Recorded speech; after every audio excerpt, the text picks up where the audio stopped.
கொள்கிறேன்.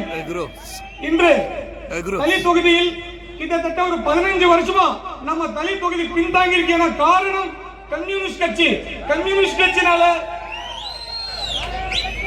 கம்யூனிஸ்ட் கட்சி தமிழ்நாட்டுல எங்குமே இல்ல. கம்யூனிஸ்ட் கட்சி நாட்டுல பாரத நாட்டிலும் கம்யூனிஸ்ட் கட்சி எங்குமே இல்ல. இந்த கம்யூனிஸ்ட் கட்சி ஜெயிச்சா அவங்க குடும்பத்துக்கு மட்டும்தான் லாபம். மற்ற இந்த தளி தொகுதிக்கு எந்த விதமான வளர்ச்சியும் கொண்டு வர முடியாது. ஆகையால் இந்த தேர்தல் ஒரு சரித்திரமா இருக்கலாம். ஆனா இந்த எலெக்ஷன் ரிசல்ட் ஒரு வெற்றிகரமாக முடியும் சொல்லி கேட்டுக்கிட்டு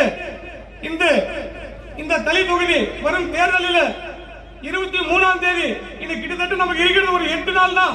இந்த 8 நாளும் ஒரு காரியகர்த்தாவும் ஒரு வீட்டுக்கு 6 நாள் 7 நாள் போய் இறங்கி வேலை செய்யணும். அதுதான் இந்த முறை நாம இந்த தளி தொகுதியில மிகப்பெரிய வெற்றி கிட்டத்தட்ட ஒரு 40,000-50,000 ஓட்டு வித்தியாசத்துல நான் ஒரு மிகப்பெரிய வெற்றியை கொடுக்கணும்னு சொல்லி கேட்டுக்கிட்டு உங்கள் அனைவருக்குமே என்னுடைய பணிவான வணக்கங்களையும் வாழ்த்துக்களையும் பாராட்டுகளையும் தெரிவித்துக் கொண்டு விடைபெறுகிறேன்.